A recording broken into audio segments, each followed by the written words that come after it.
My name is Jamie Lynch, and you are listening to Eating Habits, my podcast about everything restaurants. I will explore the human element of the hospitality business, and I'll talk to the who's who in restaurants, explore their stories, and hear what's on their minds in the ever-changing landscape of the food and beverage industry. Hello, listeners. On this week's episode, I catch up with Tommy Wheeler from Tidewater Grain Company up in Oriental, North Carolina. These guys hosted us for the chef field trip a couple weeks ago, ran us through their rice growing operation, milling, drying, distribution, all that good stuff. And I thought it would be great to get him on the show to talk to you all about the process and how it all came to be. So I hope you enjoy the show. Hi, everybody. This is Tommy Wheeler from Tidewater Grain down in beautiful Oriental, North Carolina, and you are listening to Eating Habits Podcast with my man, Chef Jamie Lynch. Thanks, Tommy. That was a great. Hey, man, can I get you to do these for me like all the time? Yeah, I'm trying to get this voiceover gig if I can, but the Southern drawl just kills me. I love it. I love it. It kind of it puts a little bit of place to my podcast. We're like, where is he recording from? Right. We are in the South. I'm actually south of you right now in Charlotte. Yes. I'm recording from Charlotte.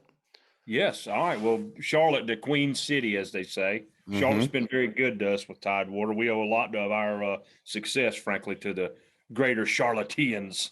Yeah. We got a lot. You got a lot of support from our chef community here, man. Everybody down here loves your stuff, including myself. Well, thank you, Chef. Well, listen, thank you for inviting us and hosting us for this chef's weekend. So I did a podcast, I think last week. I was just kind of like bullshitting, kind of telling people what we were doing and all that. Yep. And then our friend Heidi Bellato hit me up and was like, "Hey, chef, your facts are all." You're all jumbled up, man. Like we got to get Tommy on there to clear the air. And I was like, we can't let the facts get in the way of a good story. That's right. Exactly.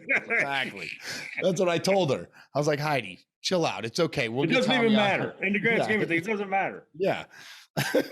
So, but anyways, thank you for that, man. I had such a blast up there. I had a great time. Seeing the operation was awesome. And I want to share that with my listeners. So we love every opportunity we can get to educate and entertain and expose what we're doing, especially to North Carolinians. It's something that we take great pride in, and I think we're pretty darn good at it. Definitely, you're really definitely good at telling a story and entertaining. That's for sure. There's no question. And actually, you guys put on a pretty good shindig too. Like your little cookout action is strong. You guys have a strong... it's I've a lot of chefs, because chefs are pretty sure of themselves. You know what I mean? Yeah, we have big egos. Y'all got some egos, and y'all, that's why y'all get referred to as chef so and so and chef so and so. And it's like we constantly. It's kind of like a high school dispute. They're just like, hey, come take us on. We want to cook against you. We want to do a beat Tidewater Grain series. We should do that. But the caveat is that we get to choose the equipment you have to use. Yeah. We're not going to let any fancy stuff come in. Right. And we get to choose the base ingredients. Challenge accepted. I don't know if you know this about me, but I was on Top Chef twice. Okay, but so those Bobby challenges doesn't have anything on beat Chuck Hall when we can get you on as an away game. You know what I mean? If we can get you in our kitchen, we got a shot. I'm into it, man. That'll be fun. All right, cool. So tell me the story, man. Like, first of all, the intro story about why you guys are doing this is fascinating, and I think people are going to really connect with. So tell us that, and then I want to talk about like why this rice, why the Carolina Gold is so important to you guys, and all that, because I think that's really important to share that. Yeah, that's great. Well, thank you for the setup. Man. So for us, rice farming kind of came by accident, if we're just honest, right? Yep. That we were a bunch of childhood friends, knuckleheads, I like to say, and really had reconnected in our 20s, had kind of put the band back together. right? yeah. I love Everybody, getting the band together story. everybody had gone their separate ways. Some had gone to school, some had moved off, all this stuff. And we had a real opportunity to put the band back together. And we did it under the auspices of fishing on the coast and duck hunting along the coast, right? It gave us a convenient reason, because if you take those two things out, we're just idiots that drink too much on the weekends, right? Right. And so you got to make some sense of all this. Right. But if you're holding a fishing pole, well, no, this is a fishing trip, or this is a a hunting gathering. We're gonna go shoot ducks in the morning and get up real early, And so it kind of substantiated our boondoggles and our as we like to call it, our domestic abandonment, right? As we were leaving our homes and our kids and our wives, it kind of gave us a reason to gather. And so, one thing led to another, and it became a deal where we wanted something more than just a weekend gathering. We wanted something more. For me personally, I was very involved with NASCAR, and it was an opportunity for me to give me something on plane rides to think about. So I really got heavily involved in agriculture down in Eastern North Carolina, frankly, as a place to spend some money and invest for the future, and to start to create a legacy, something that was going to last beyond me on this earth. Mm-hmm. Became super important to me and my family. I didn't want to be, I call it an insurance dad, where when I died, the kids said, well, okay, how much insurance money do we have? And that is the whole sum of my existence. Right. Yep. I wanted it to be where it was like, wow, look at this, this timberland, look at this ground, look at this farmland, look at this enterprise that we've built. Mm-hmm. And that became really important to me, and became important to all of my best friends that are actively involved with me with the Tidewater Grain family, because that's what it is.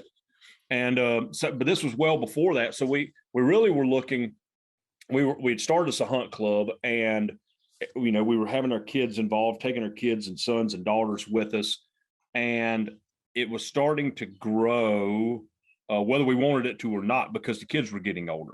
I got and we needed more land, we needed more stuff, we needed more things, and it's a little tough to go to your 13-year-old son and say, hey man, I need a couple $1,000 from you for hunt dues. Yeah. That's like 4 lifetimes of allowances, you know what I mean? Right. So that one became kind of a tough ask for us. So we were trying to come up with some ways to get creative. And how do we do this? Because the last thing we want to do is to continue to increase the spend on everybody, because then you start tailoring who can actually be in the club based on dollars, not based on who you actually want to hang out with. Right. Yep. It becomes an exclusive, suddenly, and there's no disrespect meant to people that are born into a different socioeconomic caste than we are, but sure. I wanted our club to be based on camaraderie and common interest more than bank accounts. Yeah, that's great. Right? Yep. And so that was really the premise of the whole thing. The kernel of it, the seed of it, was that. Mm-hmm. And fortunately, we have Al Sproul in our club, and Al is a 5th generation farmer, and so we were really trying to find ways to cut costs, because at the time, we were just corn farmers for ducks and commodity farming for profit, frankly, and as a revenue stream. Mm-hmm. And we were getting our ass kicked trying to farm on Eastern North Carolina because of hurricanes and storms and droughts and floods and just deer pressure, and the list goes on. Just really getting our ass kicked out there in Hortonsville, where we farm and live. And then the crop prices, we could see this coming. It was already $500 an acre to grow an acre of corn, our cost. Yeah. And it was only going to be increasing, right? Mm-hmm. So it really became, okay, we need to find a different crop or a different way to subsidize this to make this work long term. At the same time, we were taking these boondoggles, as our wives call them, where we would go in the middle of December. We would go somewhere every year different to chase ducks and waterfowl and stuff all across the country. And so we've been everywhere from Utah to Louisiana to Arkansas, Missouri's, and Louisiana's, everywhere in between. And we really started noticing that a lot of the places we were visiting primarily were using rice fields as where we were hunting. Gotcha. And so we started, and that was always part of this journey for us. Was every time we would go out of town, we would try to learn about, well, how are they farming differently than we are? Is there something we can borrow from? Is something we can learn from? No different than you when you go into another restaurant, you always notice some super subtlety that the average person won't see. Yep. And that was really the case for us. And we started noticing this rice culture and how they were doing it. And so I got the bit in my teeth, as they say, and got all fired up that we were going to go rice farming. I came back and said, Al, we're going to go rice farming, and here's the plan, and we're going to do this. He says, all right, well, that's great. Let's lay out what it's going to take to make this happen. So we lay out this whole complicated spreadsheet and came up with, it was going to cost us like $800 an acre.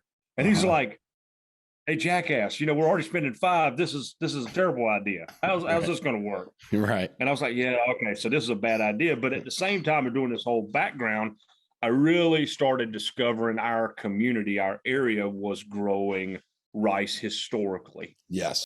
And that certainly got my interest piqued, because a big goal of ours is putting back together some of the old historical farms, notably the Silverthorne family farm, which is where our farm and our farmhouse is set on. Our farmhouse that you visited is actually the J.C. Silverthorne homestead.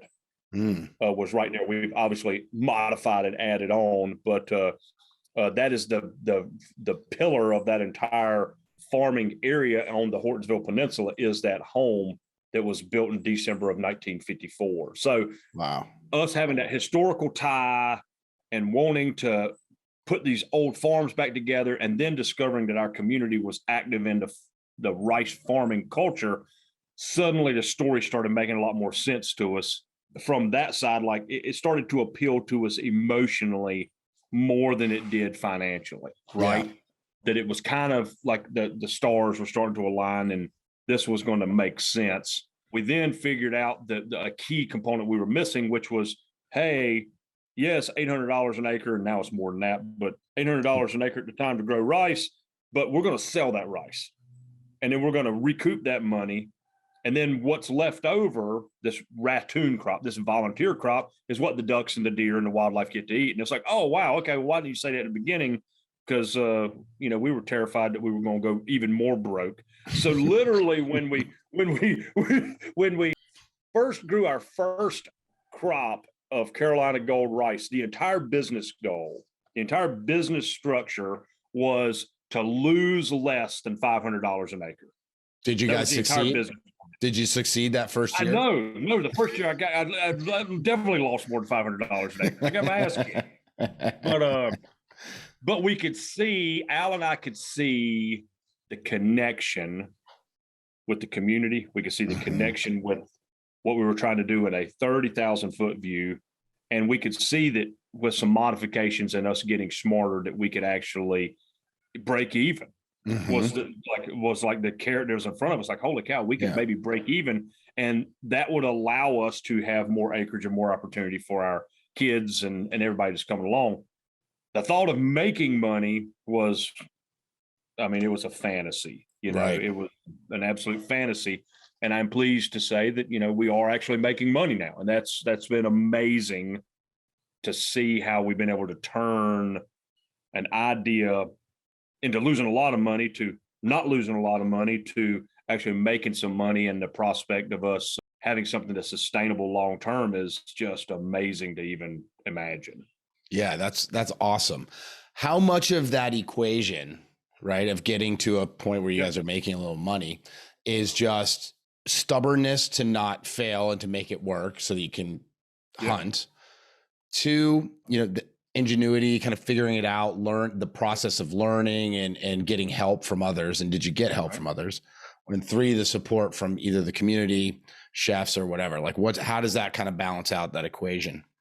I think you summed it up perfectly. I think all of it leans on each other. You take out one piece of that, farmers are just like any other business owner, except they're just too dumb to give up.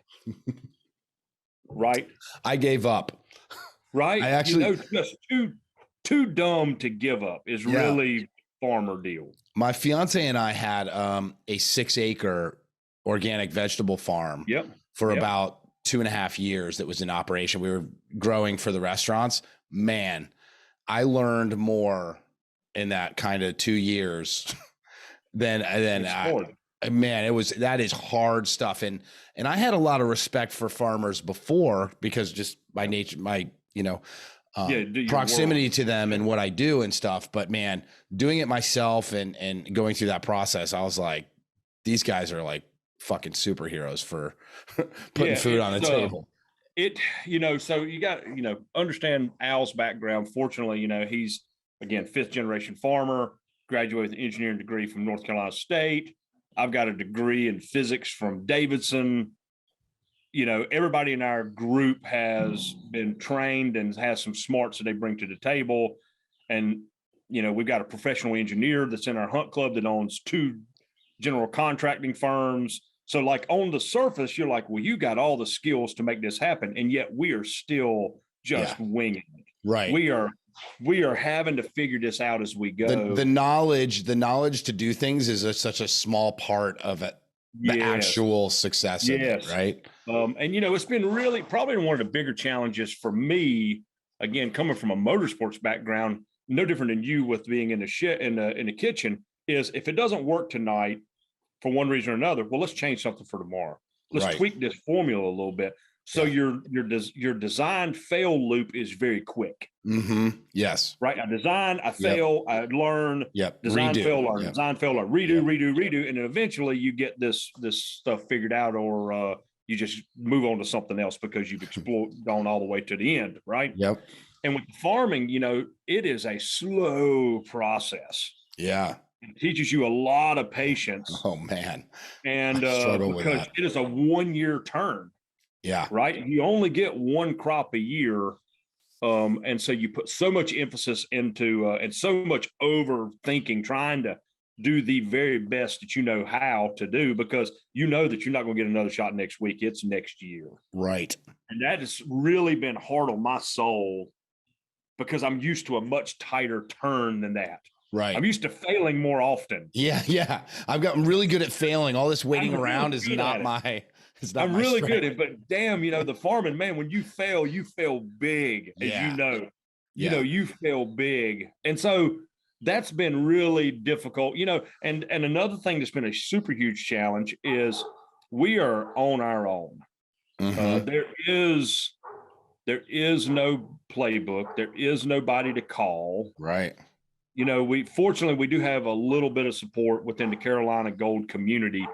We've kind of a band of brothers that will share some notes with some of our friends that we've created down in South Carolina that are growing some crops down there. Mm-hmm. And we share notes and share our horror stories and cry on each other's shoulders and things like that. But manly stuff like that. You know what I mean? Right. Full butt out embrace as we hug and talk about how tough it was. You know what I mean? Yeah. But that's been the most challenging, and it's also been the most rewarding. Yeah. That you really, Al and I get a super big kick when we ride around and are like, this would not have happened had we not just gone for it. Yeah. And, as you know, in business, sometimes in business, you can know too much. Right? Yep. And it's the old saying, if I knew then what I know now, I'd be twice as smart, or whatever the case may be, twice as rich, whatever it may be. Right. It's typically the case, and it's certainly the case for us. If you knew then what you know now, you never would have done it. Right. Yeah. Yeah. You just wouldn't have done it. Yeah. Because, once you get so deep in, hell, when you're in hell, when there's no way out, you got to find a way to get deeper in. You know what I mean? Yeah. It's just you got to find a way to endure it. You just keep digging. Yeah. If you think you're at the bottom of the hole, keep digging, and maybe there'll build some steps or something to get out. That's the only way. You know what I mean? Yeah. And so for us, that's how you end up with having to control your own seed security. That's how you end up having to get your own mill, and I mean that's how you end up for us. And I'm really proud of it that we are completely vertically integrated. Yeah, that was one of the I really loved the operation. I learned a ton about, the process, right? Right. Driving through your fields and seeing, like, I can totally see, why that's would be an amazing hunting ground too. Like, just, it's such a beautiful spot, right? I think we saw some wild turkeys flying around out there too. Oh, yeah, we did. I was like, well, just hanging out. Yeah, you guys got off the four-wheelers. We're like, do you guys see those turkeys? Like, that's awesome. Well, people like that excitement. You know what I mean? We still get just as excited. We see that stuff all the time, and we get just stoked every time we see it, because that means the whole thing is working. Yeah, it's working. That's awesome. So that was beautiful. But like, what really I was impressed by is how you guys control the entire system, right? Everything from the fields to growing the crops to the harvesting, and then, the way you guys dry it, which we'll talk about that process a little bit too, like up the road, and then got the whole mill thing working, which, seeing that thing go, I was like, man, this looks like a pain in the ass right here. Like, what these guys are doing. It can be awful or it can be beautiful. Yeah. There's no in between. Yeah. So luckily we got to see a little bit of both on our visit. You got to see some of the pain, and you got to see us. You got to see the true life just fight through it. Just keep going, man. And you'll finally, you keep spinning those plates. You'll finally get it figured out. Yeah. I'm going to actually attach, I got some really great video that my team put together from all that stuff. So, and we'll attach it to this episode so that it's like people can see all that. Yeah. Super great. To see the sugar and the shit, as I like to say. Yeah. And I still have a couple bags of rice, so I'm enjoying some of the sugar of it. Great. So that was like really fascinating to see that. And I was really impressed that you guys are, that is commitment to it, right?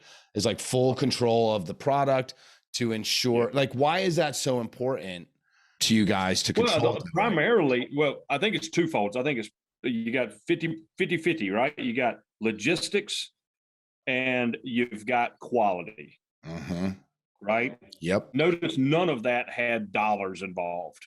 Right.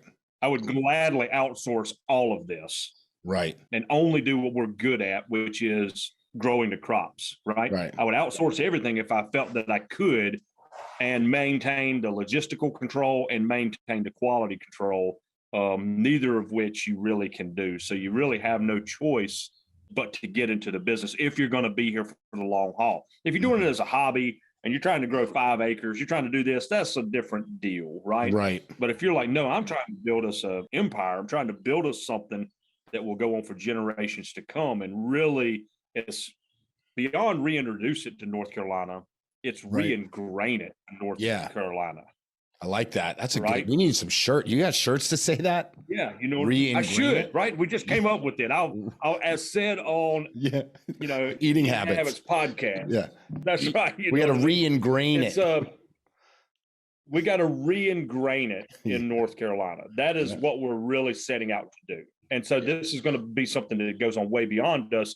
And so in doing that, it's like, if you look at it through that lens, you have no choice, because you can't allow a subcontractor or fuel prices. We're talking about fuel, right? We can't allow transport costs of us shipping our stuff to somewhere else to become a factor of how much a plate of rice is going to cost in one of your restaurants, right? Right. Yeah. People will only spend so much on rice. Yeah, that's right.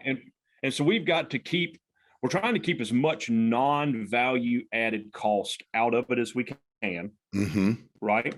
Yeah. Because it's expensive to grow already. Yeah. Because our yields and all that are so poor that it's just a mathematics game, X number of pounds, X number of dollars. You want to try to make a little bit of money so that you can live to fight again next year. That's largely fixed. The amount of variable costs that we can even control is very, very small. So the things that we can control, the variables in the solution and the mathematics of it, we really try to not only control, but dominate. Yep. Entirely. Yep. And set it up for a long-term investment, which is what you got to see. And the future is really bright for us because of those steps. And that's really what Al and I are hoping, is that when we're dead and gone, that our kids and our grandkids and everybody looks back and says, man, this was really ballsy what these idiots did at that time. but thank God they did, because now our families are making a living off of this, and who knows what offshoots it creates. You know, it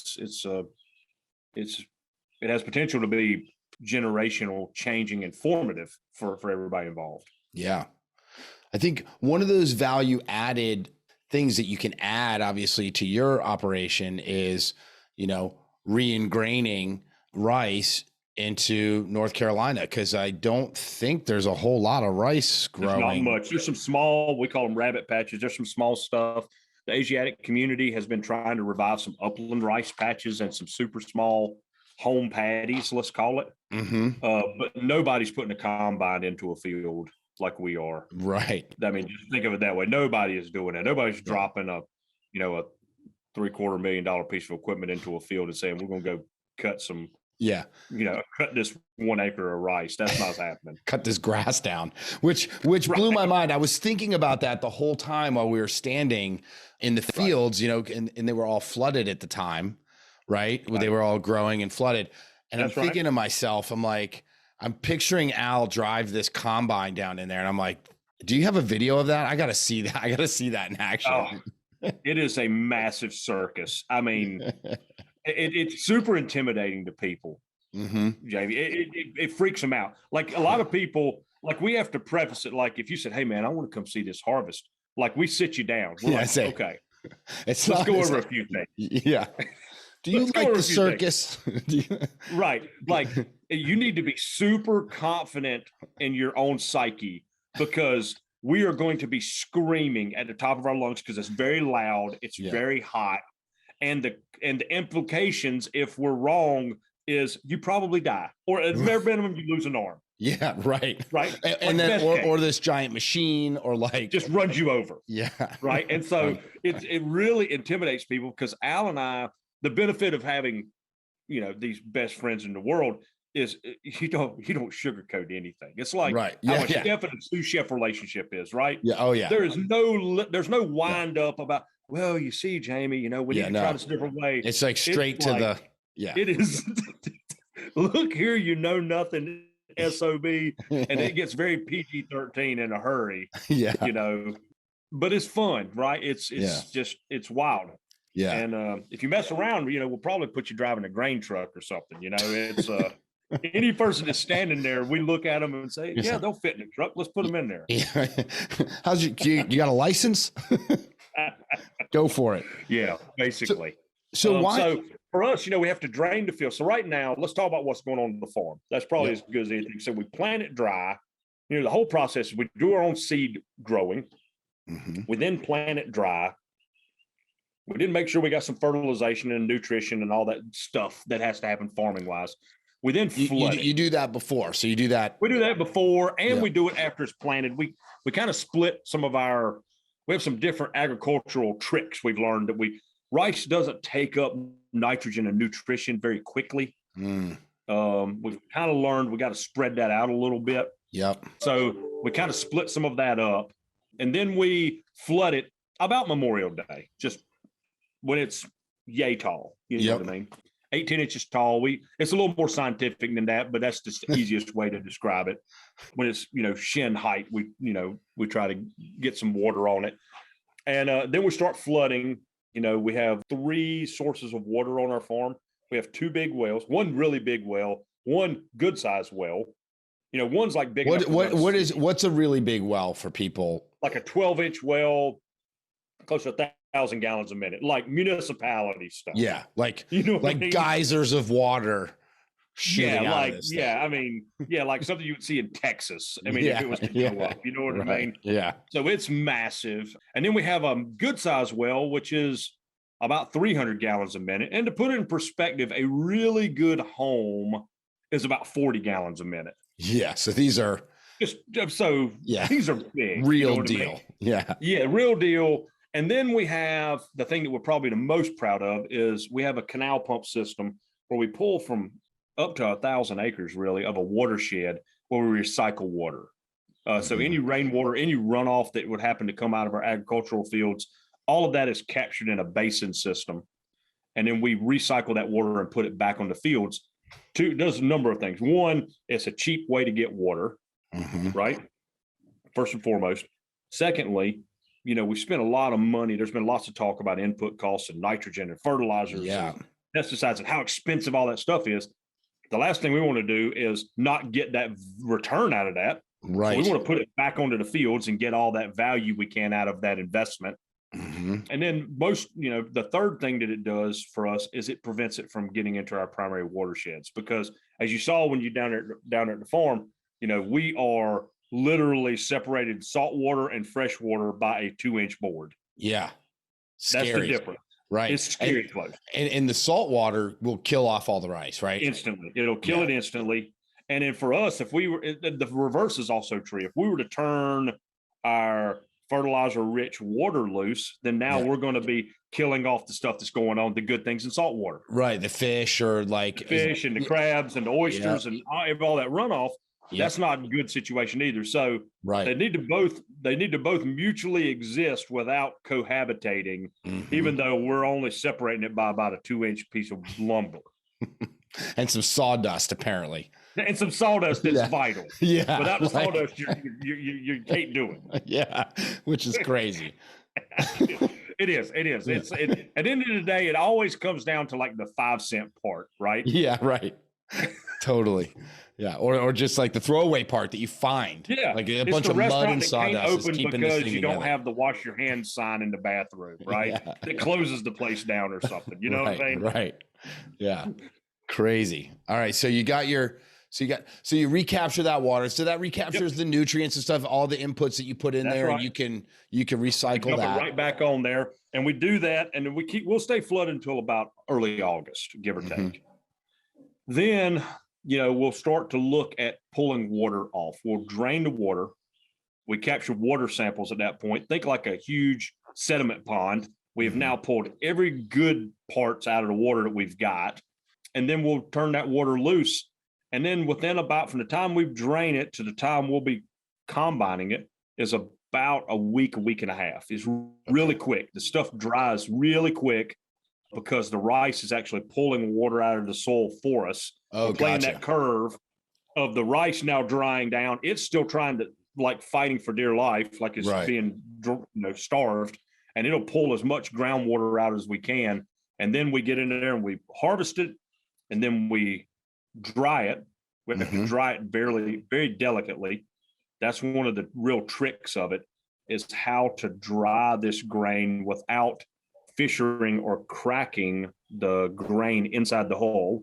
Right. Is really important. And then we will then take it to our mill, and we will mill it, removing the hull, which then creates brown rice. And then if necessary, if we're wanting white rice, we will then mechanically polish that brown rice between a stone and a series of rubber blocks, where we remove that bran, and then we will create white rice. We then take that product, we stabilize it to make sure that no biological threats, bugs or anything have happened. We make sure we stabilize that product, and then we bring it back to north of Charlotte, here in Rowan County, up in Kannapolis. We package and distribute out of here, and it works really well for us.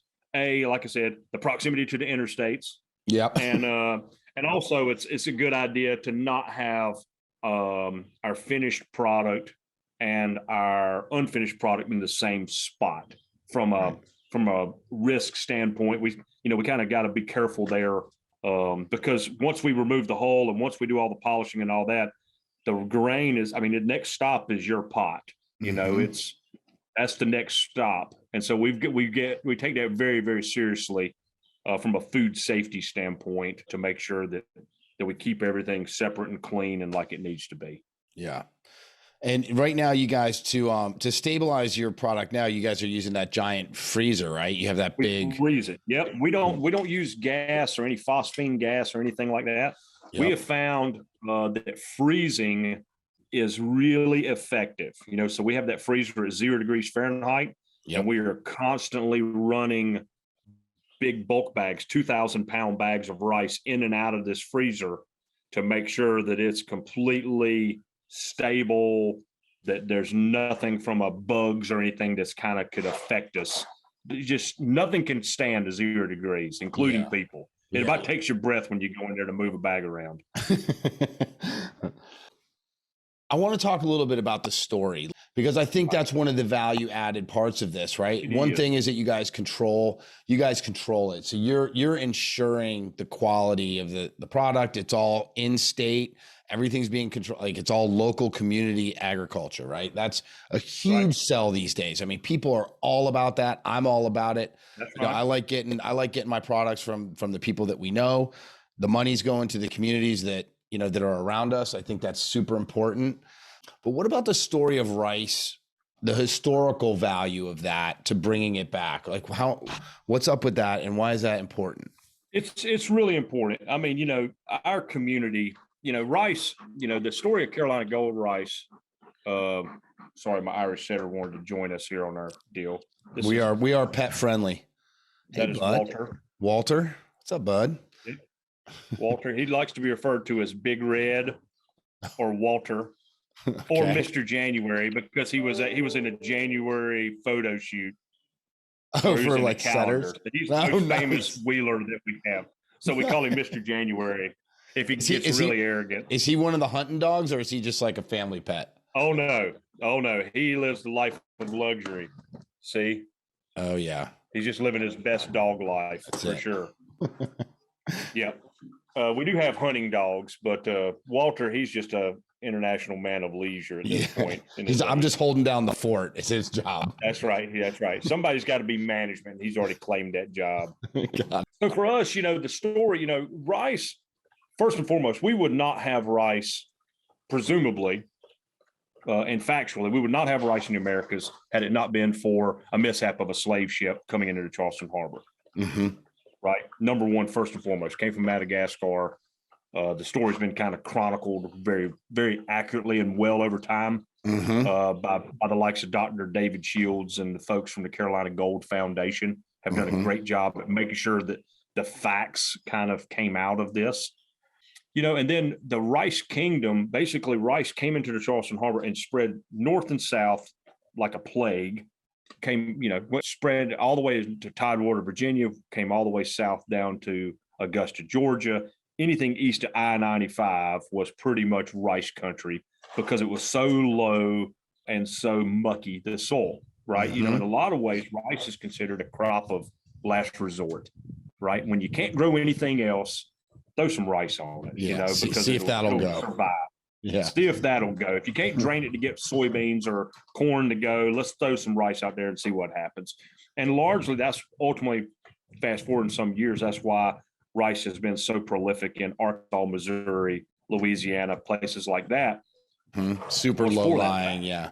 Super low lying, prone to flood, prone to lots of rivers coming out of their banks and things of that nature is kind of why that's gone down the way it has.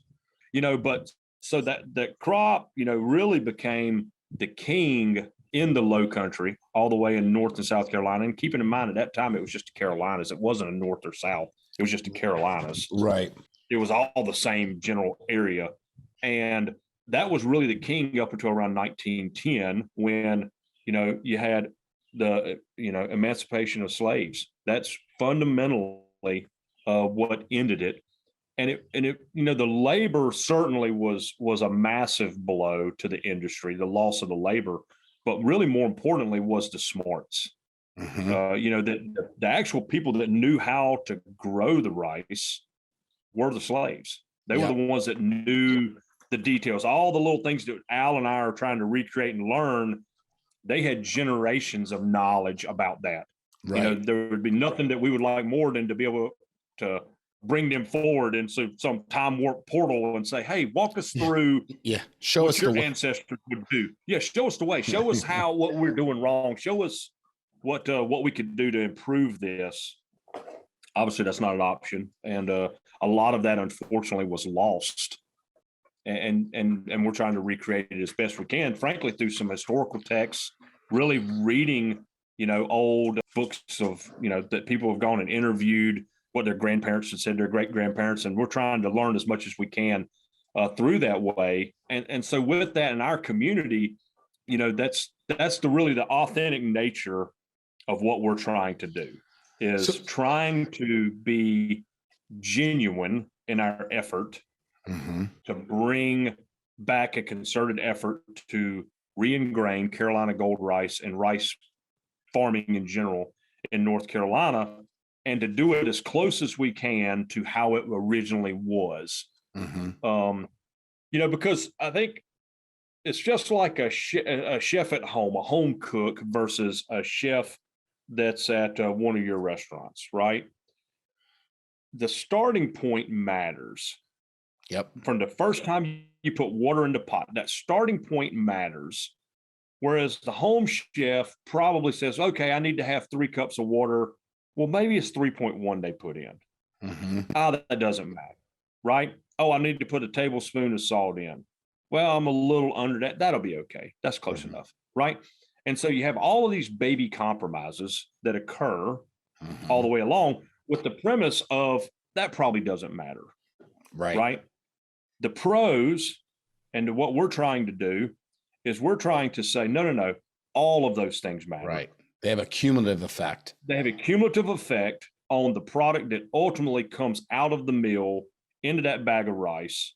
That if we want to be genuine to how that true rice came here in the colonial times, we're trying to grow it on the same ground with the same climate, right? Yep. And presumably the same water, and trying to do the best job we can to make it as genuine of a product as we can. And we're taking that approach of that every one of those details matter, instead of taking the approach of, it probably doesn't matter. If we took the approach of it probably didn't matter, we'd be growing it in north of Charlotte because that's more convenient. Right. Yeah. Hurricanes. We're not going to get wiped out by that. You'd be doing some sort of commodity thing or something. Yeah, that's right. We'd be doing it a different way. And instead, we've taken the approach of the easy way is not the best way. Hardly ever is it. Are those the easy way and the best way the same thing? That's called a unicorn, right? Yeah, exactly. And we're not raising unicorns on our farm. We're trying to grow something that's really difficult, and it's not a coincidence that nobody grows it. Right. If it was easy, everybody would do it. Yeah. So do you think, is that why rice disappeared from the Carolinas? Is it, after the, emancipation of the slaves, they all kind of, dispersed and disappeared and obviously left the coast. And is that kind of what happened? That was primarily what occurred. But then you also think about what was going on at the turn of the 19th century, right? You had this little thing called Industrial Revolution that was right on top of us, right? You had the rise of the machines 1.0, not AI like we talk about today. This was truly the rise of the machines, right? Yeah. That instead of, 40 acres and a mule, or a mule and a plow to do your work, suddenly there was these things, called tractors and mechanical harvesters that ultimately became combines and excavators to, hey, this soil is very mucky. Well, okay, let's run a drag line through it. Let's dig a ditch that drains it. Let's stop that. And so ultimately, necessity is the mother of all invention, right? When there was no labor and the Industrial Revolution kind of occurred at the same time, that they became very proficient. The farming world got very proficient very quickly at how to farm with way less labor than ever thought possible by the replacement of the labor with machinery.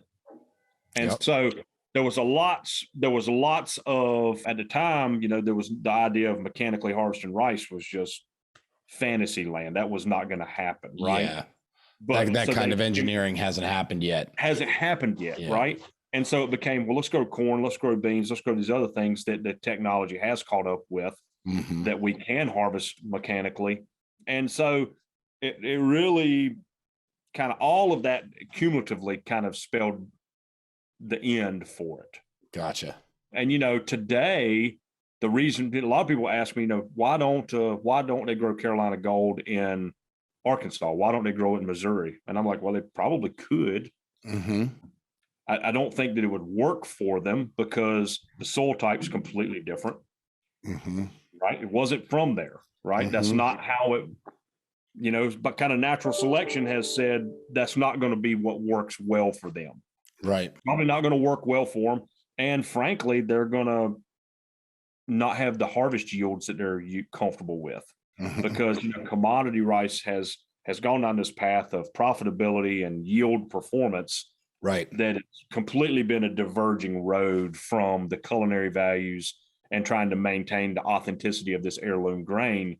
That they are not on the same trajectory right now. Can you give me an idea of the difference between a commodity rice yield versus an heirloom variety like the Carolina Gold that you guys are doing? Like, sure, it's like 4 or 5 times. Okay, so you guys are you guys are getting about 4 times less yield off of your. That's correct.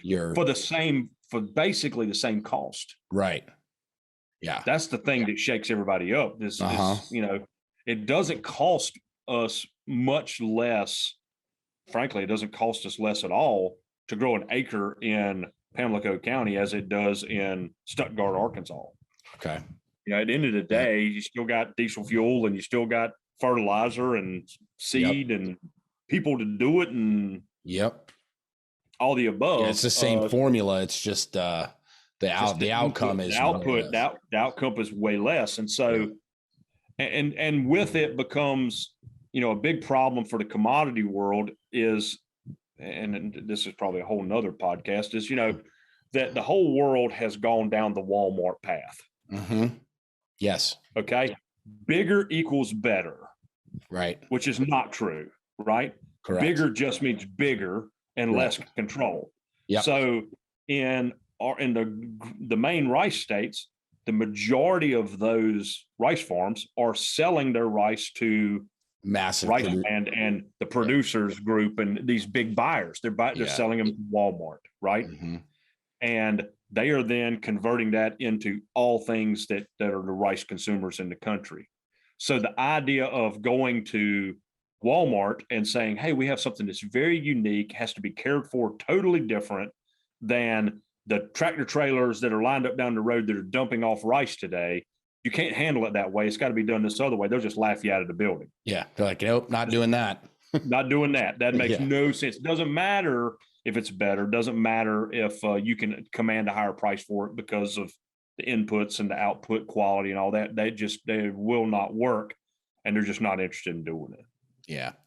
From my perspective, the biggest problem with that bigger model is the lack of flavor.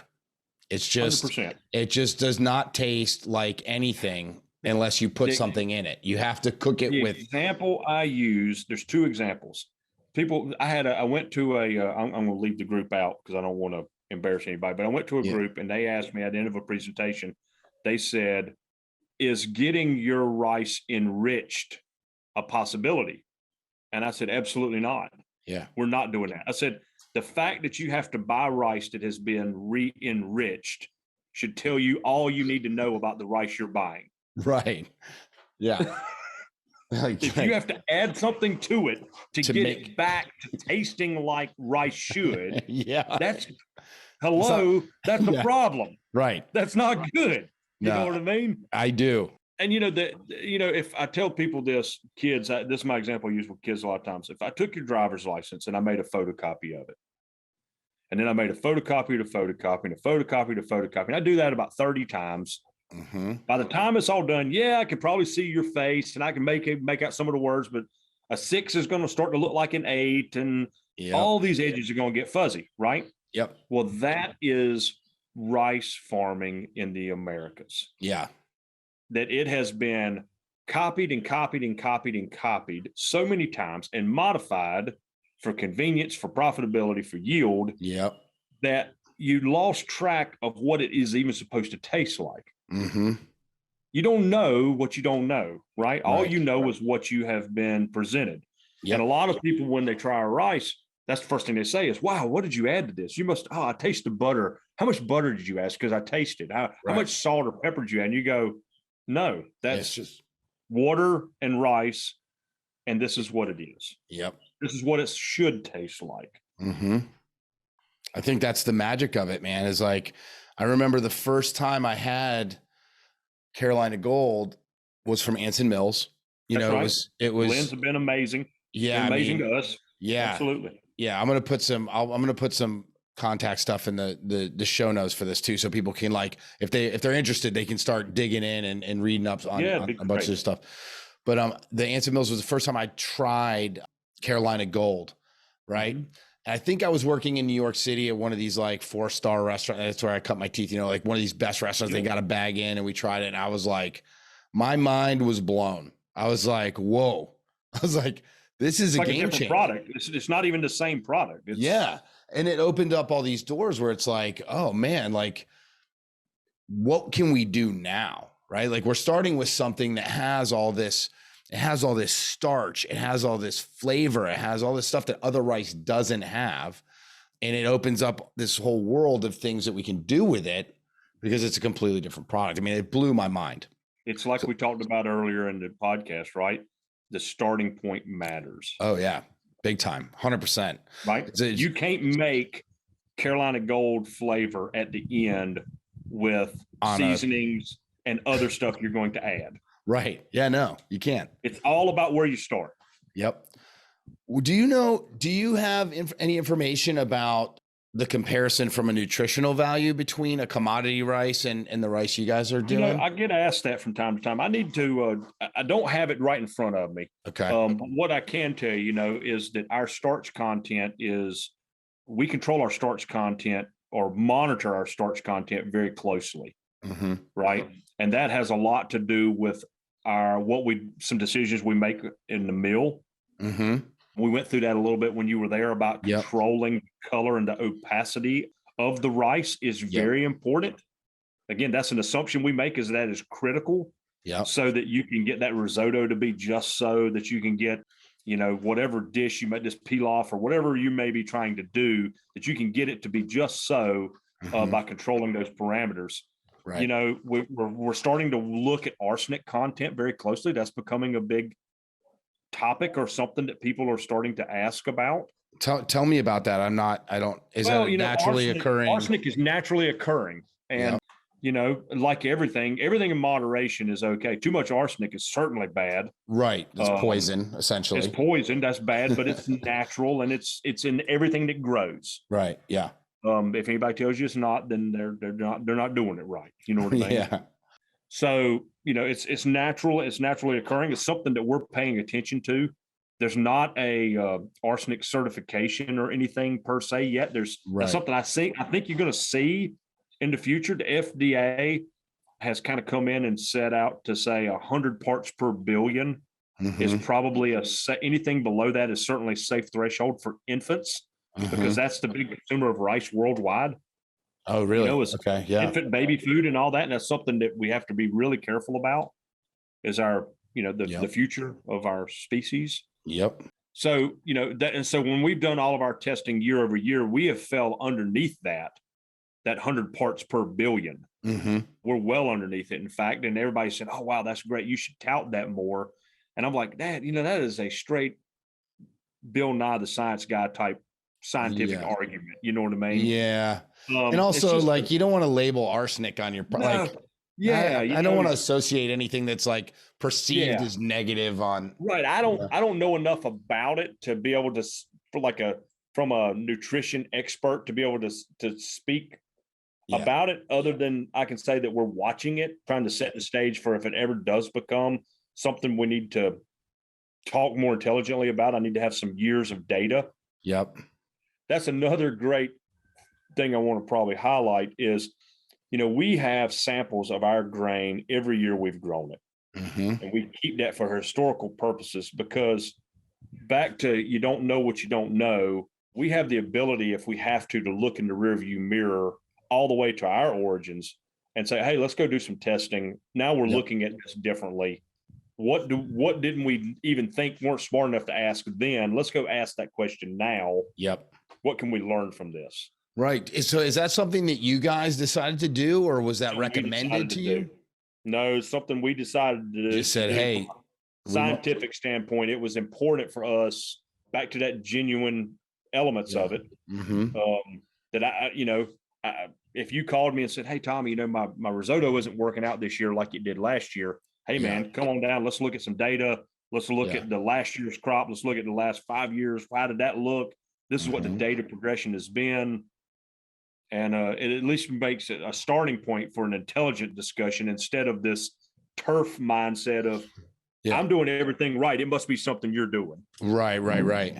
Yeah. At least we can kind of add some fact to it and just try to really understand this at a higher level is what we're trying to do. Where do you guys have a specific place that you keep that top secret? We keep it there at our mill, right? We have a quality control lab. I didn't kind of showcase that. I poked my head in there. I was nosy. Yeah, I was like, yeah, what's little going white on room. Yes, super bright lights, and that's where and a miniature mill. There's like a little mini mill. A miniature mill. That's exactly right. That's our research mill. Okay, and that's where we can answer some questions quickly about a particular cut of ground, something that looks different, something that, for one reason or another, a crop that performed in a different manner. We have the ability to go do small batch testing and try to understand, before we put the combine out there, what should we expect? What do we anticipate? And then a lot for us to do some heady research. North Carolina State, you got a chance to meet Dr. Angela Post. Yeah, she was great. Her team, oh my gosh, they are magic. They are my secret weapon on the scientific side of this. They come to it from a position of not arrogance and this unimpeachable truth, because none of us alive do. Right. On Carolina Gold and these heirloom grains that we're trying to grow. But they come to it with the idea of, hey, let's go find it out together. Let's, here's some new technology we've got. This is what I think we're going to find. Let's go do some experiments and try to figure this out together. But they have been wonderful to us. And so we're constantly doing trials using our test mill, looking at some of our old grains, trying to understand, like our first crop, we harvested it too dry, for example. We had a tremendous amount of Midlands because we just didn't know what we didn't know, right? Yep. And so we've learned some of that stuff along the way, and having that historical reference, I think, is going to be really important for us moving forward. Yeah. Is there have you been surprised by anything on the very end side of this, right? Like from the consumer side, like chefs wanting product and buying, like, have you ever got like a little hoodwink there where you were like, man, we thought everybody, like you mentioned the Midlands. I know most chefs that I run with, we love the Midlands. Yeah. We're all about it. All the broken really bad stuff. We're like, give us that. Yeah. It's been all of it. I mean, we're not foodies. So I think all of this has been a miracle to us. Right. I mean, with the first trade show we ever went to was this Flavors of the Carolina, this big got to be NC event. And I tell people this all the time. And we went into it really we all gather around, Al and myself and our guys, we gather around and we're like, all right, guys, our real goal is to find one sucker. If we can find one person that will buy our rice, we're good. At least we'll make back what we spent to have this trade show booth, right? Right. That at least we can be back to the goal was to lose less rather than to make money. Right. You probably hear Walter breathing. So if it sounds like Darth Vader, that's the Irish setter that joined us again.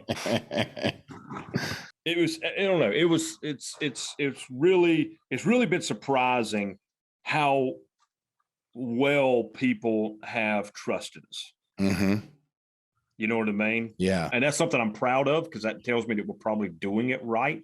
Because I think most people are genuinely good at judging bullshit and pulling it out, I think, for the most part. Yep. So I think that's been something that's been really having guys like you and Keith Rhodes and, shout out to Ricky Moore, just won the James Beard Award. I mean, when you have guys like that are, that like you guys that say, yeah, this is legit. This is the real deal. Let's get behind these guys because they're doing something special here in our state and in our community.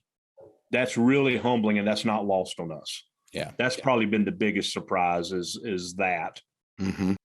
And frankly, the culinary world, you guys have embraced us. Maybe it's because we're not viewed as a threat, because clearly we're not. It's not like we're trying to steal your craft or anything. No.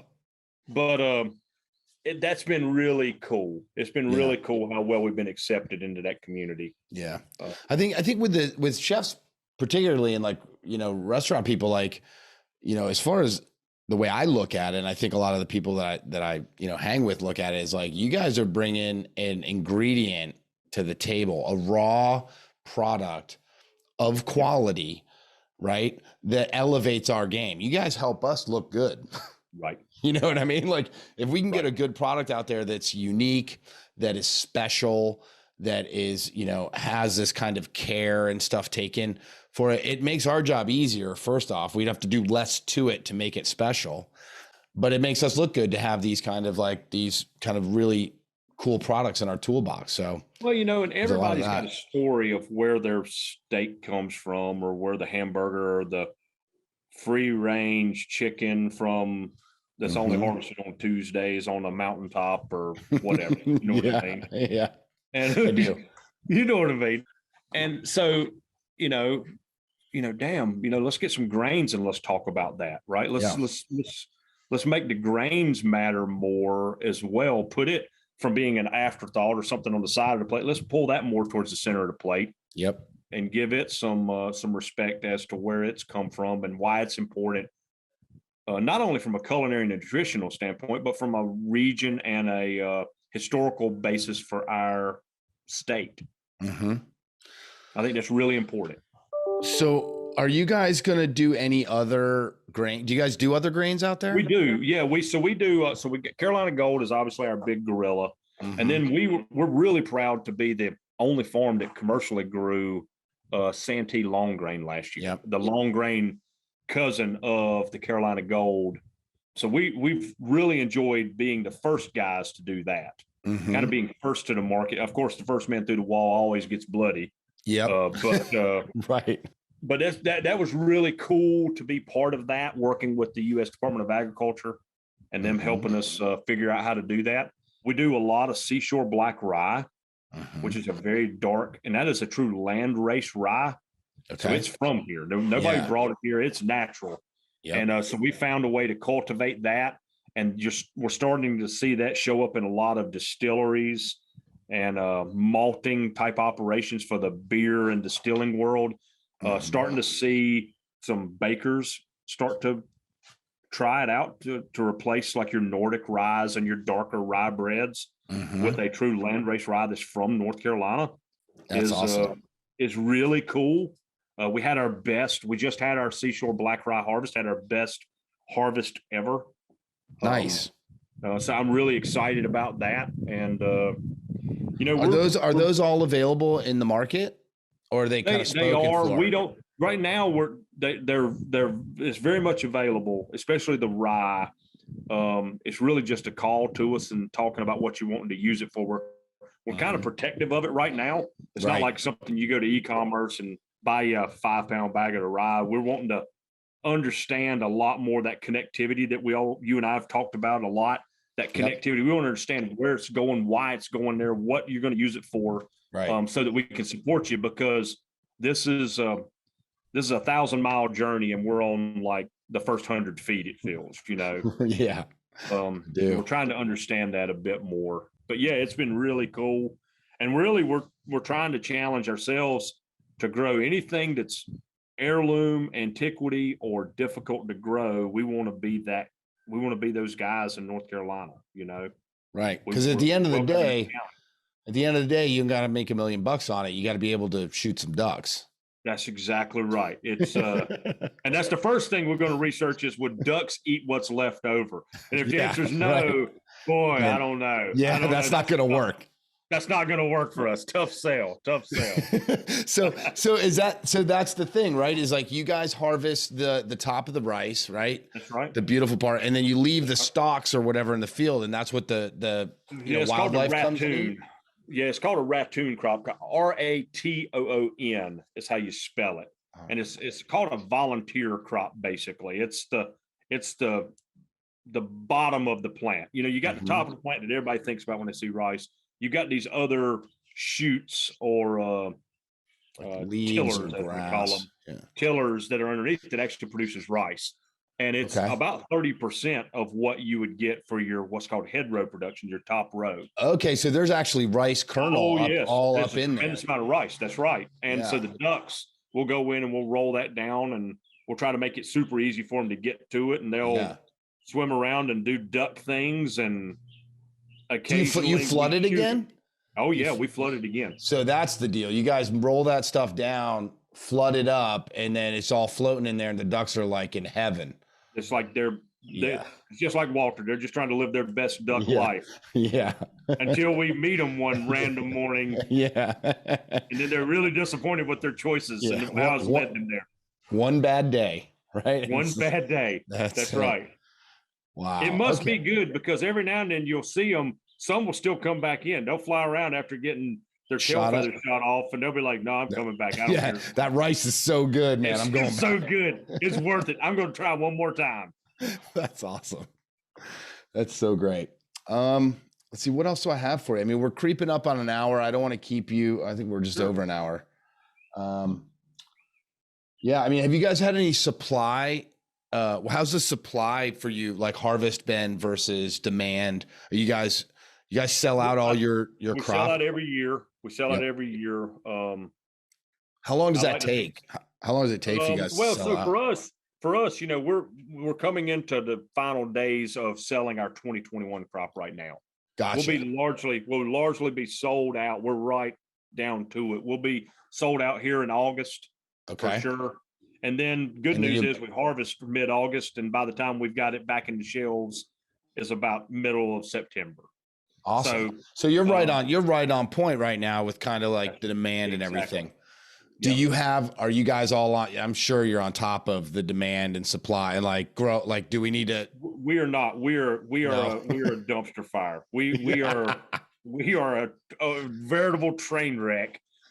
I feel like we have a lot more demand than we have supply. Okay.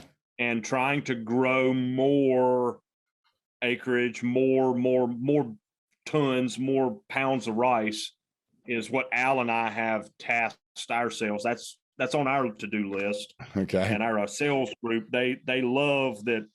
In their eyes, we're failures. They're just like, guys, you've got this product and we got way too many buyers. You get way too many buyers, and you idiots can't seem to get your shit together to pull this off, you know. Right. And they're not getting it. They're not getting it this year, right? And so, So you know, for us, you know, we kind of experienced that when we went to that NRA food show, and it was like, we're doomed. We're never going to make it. You know what I mean? Which is great. That's been really humbling for sure. And so we're really working hard to try to increase supply so that we can get it all the way across the country. You know, our first goal is to be served and sold in every county in North Carolina. Have you guys achieved that yet, do you think? No, I don't think so. I think we're probably 50-60% of the way there. Okay. Heidi's actually helping me try to figure that out because we lose some associativity with the end chefs because we do have some broadline distributors, and they get a little quirky about telling us who they're selling it to. They think we're going to take their business, I think. Right. But that's okay. We want to have our backyard right before we try to go outside of that. But we are starting to move across the country now. We're in Philadelphia, and we're in Chicago and Colorado and California. We're in Napa Valley now and Manhattan, and we're trying to get our fingers out into all the states. Yeah. And then even got some interest internationally. We're probably here in the next month or so going to be seeing our first international shipments that's on a wholesale environment. We've done some retail internationally. Mm-hmm. We've not done any wholesale, you know, where it's going to be in commercial kitchens. So that's really cool to think that people think that what we're doing is significant enough to import it. Yeah, that's awesome, man. So that's a quality problem, right? You got to figure out. It's a great problem. It is great. And, you know, we're trying to roll out rice flour this year. That's a big thing we're pushing on. I'm looking forward to that, actually. That's a product. When you mentioned that, I was like, I'm looking forward to it. We got it in the crosshairs right now. You know, by this end of the third quarter, you know, as we come into the fall, we're going to be rolling out rice flour and all that to everybody. And that's going to be really neat to see where that goes. Last thing I'm going to ask you about, and then you can wrap it up however you like, is the sustainability element of your operation. We kind of touched on you guys controlling it from start to finish, but what I really admired also was like all the byproduct, right? Like the bran, the parts that you get from the milling process, and how you're selling that either to farmers or whatever. Super interesting. And then also looking into the whole additive or the, using it as an additive for the soil, maybe that's right. That's right. Can you talk about that just for a second? Absolutely. So I think you set it up. I think you've teed it up very well, Jamie, is, just like when we were making the tour, how excited we were when we saw the turkeys, right? Right. That everything has to lead to the next thing, and all of this circles into this whole ecosystem, right? Mm-hmm. No different than the why behind we flood for the ducks, and they then come in and they've got habitat, wintering habitat that helps them as we lead to the future generations of ducks that we've not even seen or thought about, right? Mm-hmm. Well, the same is true when we start talking about how the products that we're producing, right? That we want to make sure, so we obviously sell the whole grain, right? That ends up on the plate. The Midlands, we've cultivated a market there. We have to call them Midlands. We can't call them broken rice because nobody wants to buy something broken. Right. That's tough marketing. That's a tough marketing gig. So we call them Midlands, or brewer's rice. You'll see it a lot of historical texts called brewer's rice because they used to make rice out of the broken rice there back in the day. Mm-hmm. So the Midlands are doing well. And then the brand that's removed, we've had great success of getting the brand and working, because that's where the nutrition is, if we're honest, right? The primary nutritional elements are in what you remove from brown rice to white rice. Mm-hmm. All of your antioxidants and all your nutrients and minerals are largely on that bran or that endosperm. Well, the cattle farming world just goes crazy over it. Our man, Ranloo Dairy, Randy Lewis and Taylor up there in Snow Camp, or Eli Whitney, it's technically where they're from. Okay. Their chocolate milk is like off the chain. Yeah, it's next level. It's similar. If you ever think you've had chocolate milk, you've not had chocolate milk until you haven't.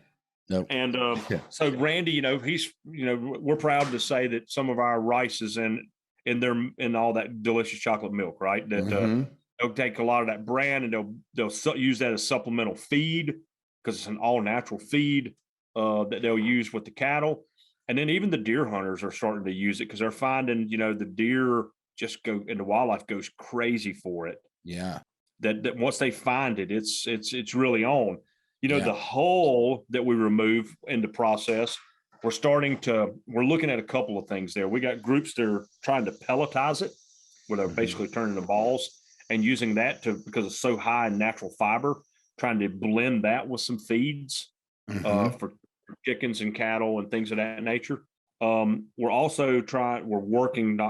working with groups that are using it as soil amendments, where they blend it with soil, because the rice hull is naturally disease free. It's good at preventing weeds. It does a good job, like an earthworm does, at not letting the soil get so compact on itself. Yeah, keeping it aerated that's right, aerated and cooling of the root ball and things that the plant folks are really into. Yep. It's gained a lot of popularity with that, and really to try to go away from peat moss is really where the plant industry is going, because peat moss is very much not a sustainable process. We're mining that from our forests, leading to greenhouse gas emission spikes and all of this stuff that's bad. So really, in our lifetime, peat moss will be a thing of the past. Yeah. But they're finding solutions to that, I think, has been really good. And we're even doing some shameless stuff ourselves, where we're working with our friends up at NC State, trying to ask the question if we do what's called a charring process, or a biochar, where we effectively kind of fire it but don't combust it, if you think of it that way. Turn it into like mesquite charcoal. Is there an element that's valuable to us to actually putting this back on our ground to try to reduce our nitrogen requirement and fertilization requirement? Does that do something for us? And so that's something we're still trying to explore. Cool. We're even working with some crazy material science folks to see if there's a prospect that we could use the chaff or the stalk that's in the field for organic clothing and shoes and stuff.